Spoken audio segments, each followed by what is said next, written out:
There comes a time in every person's life when they actually have to face the music. And I am at a crossroads at this moment in time in regard to just that very thing. I want to remain respectful to people's privacy, but man, I tell you, they make it very, very, very difficult sometimes to do just that. I am going to get into that here in just a minute. I promise. Willie Epstein Jr. Hashtag Brothers of Baseball Show, BGC Sports Network. It's your boy.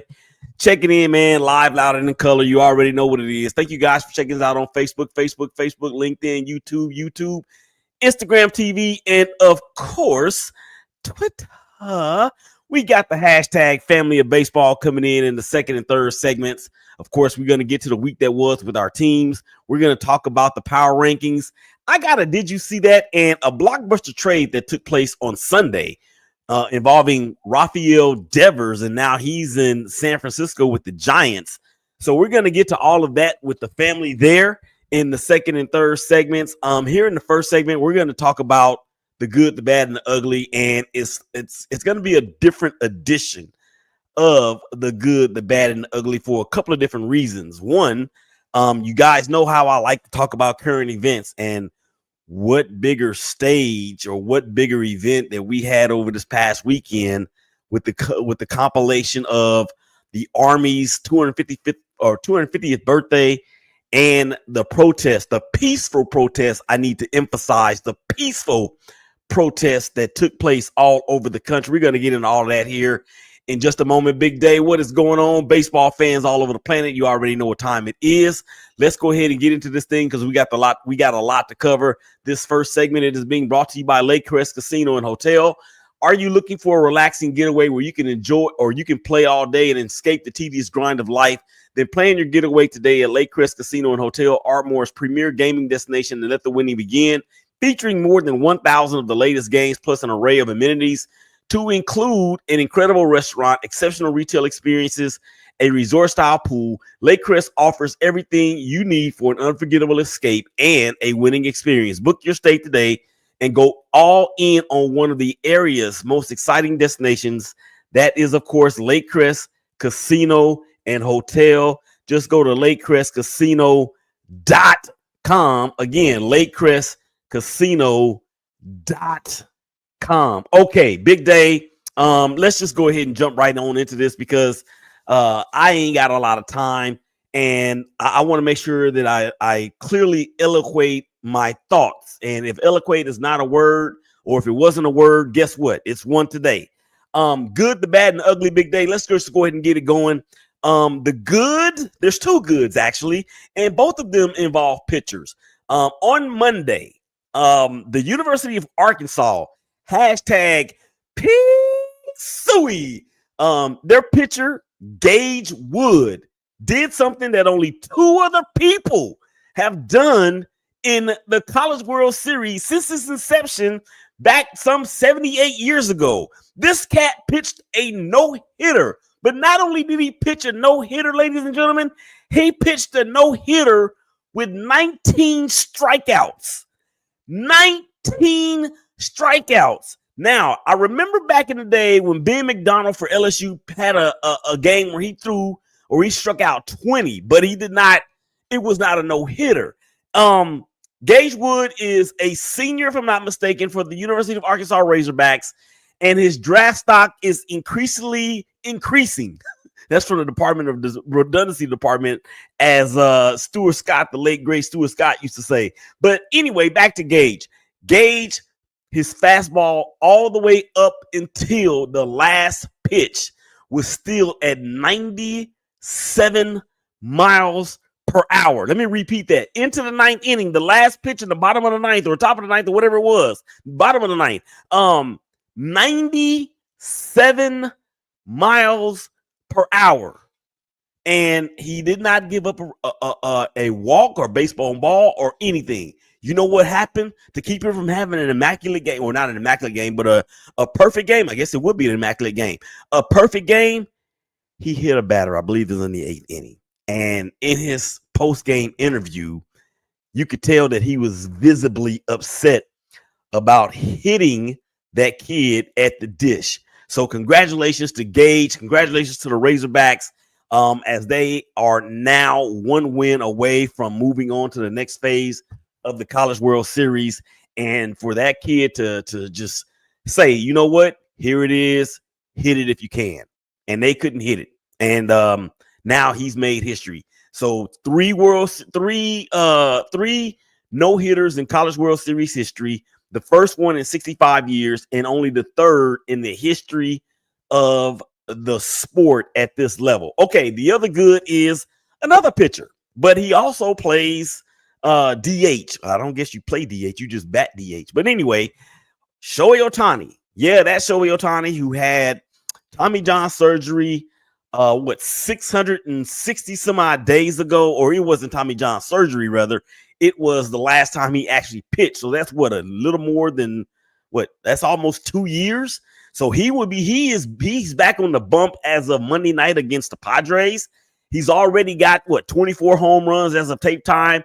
That's all the Dodgers need, is for him to get healthy from a pitching standpoint and further deepen their rotation. So that is my two goods. And now, Big Day, let's go ahead and get to the bad and the ugly, because they are ugly. Now, I actually had the privilege and the pleasure of being able to exercise my First Amendment right to protest and peacefully assemble a few weeks ago with my partner in crime, Kimberly Knight Proza, and a few of her friends and some people from the 5051 movement, if you will. So we were able to do that, and we had a good little turnout for it being our first time. However, what we witnessed, not just in the United States, ladies and gentlemen, but across the world, was a unison, peaceful protest of no kings in America. And of course, this stems around our current president, Donald Trump, and the policies. Not really policies. It's just he signed a bunch of executive orders. I think it's over 100.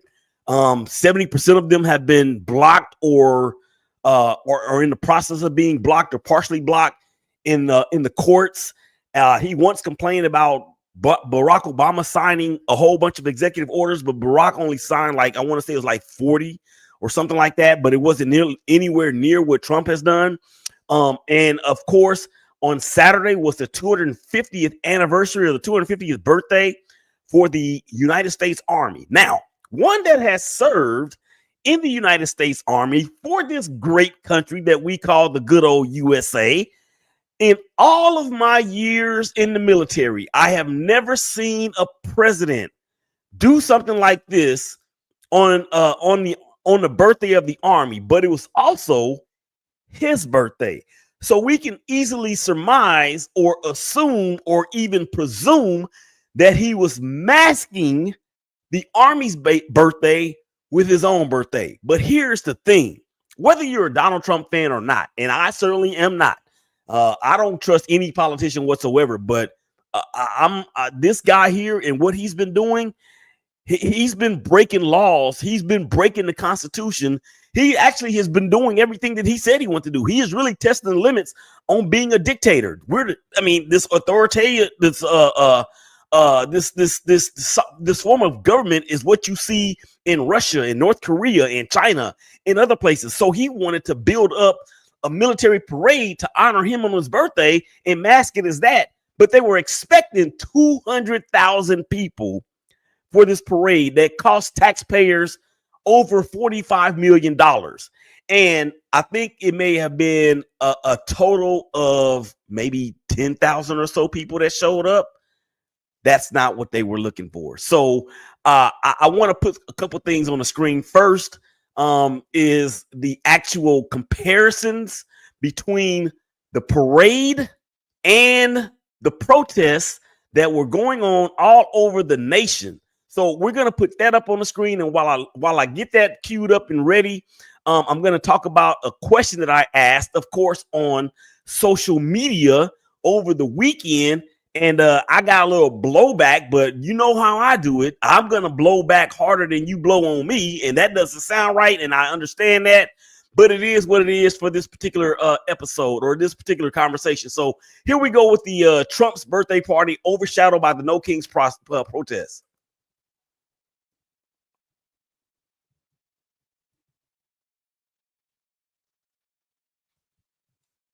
Okay, here we go.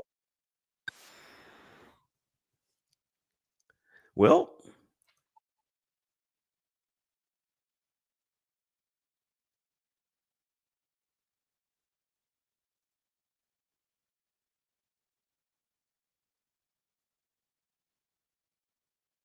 let me play it again.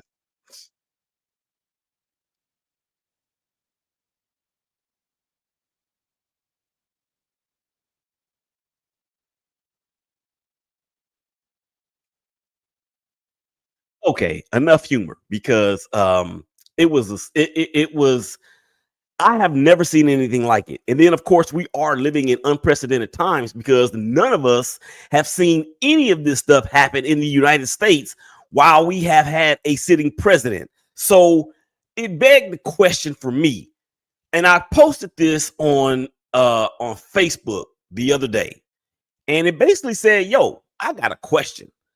I have a question. If Donald Trump is doing such an amazing job, tell me why it is that people are protesting in unison and peacefully all over the planet of the things that he's done, the things that he's said, and the things that he's doing." So it led me to pull up a couple of different things. And here's one right here. Okay, here's the question. If Donald Trump is such a great president, is doing so well, why are there protests all over the world in unison about what he has been doing? So somebody, and I wanted to black out the people's names because I want to be respectful of who they are. But they know who they are if they're watching this and will ultimately listening to this throughout the week. The first person said he's the worst. That's why we're gathering. And then somebody says people on the other side hate him. Just like most of us hated Biden. Obama about ruined me. He did ruin big business. When you are in that position, you are not there for people to like you. They are all corrupt, and I don't care what party it is. Haven't seen one come out of politics broke ever. Okay, so let's keep going. Um, let's keep it moving because there's more.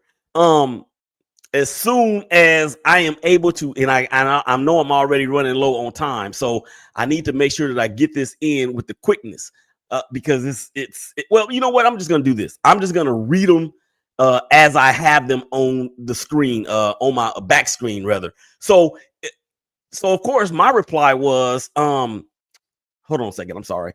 My reply was, look, if that's the case, here we go. Here, I'm gonna put it back on the screen now. Here we go, right now. So I said in reply, the fact that you say that all are corrupt is the biggest justification attempt in history. How many of them have convicted felons? Or how many of them are convicted felons? How many of them have been liable for SA? How many of them have been ordered to pay nearly $500 million for scamming New Yorkers? How many of them have had to file bankruptcy 6 times?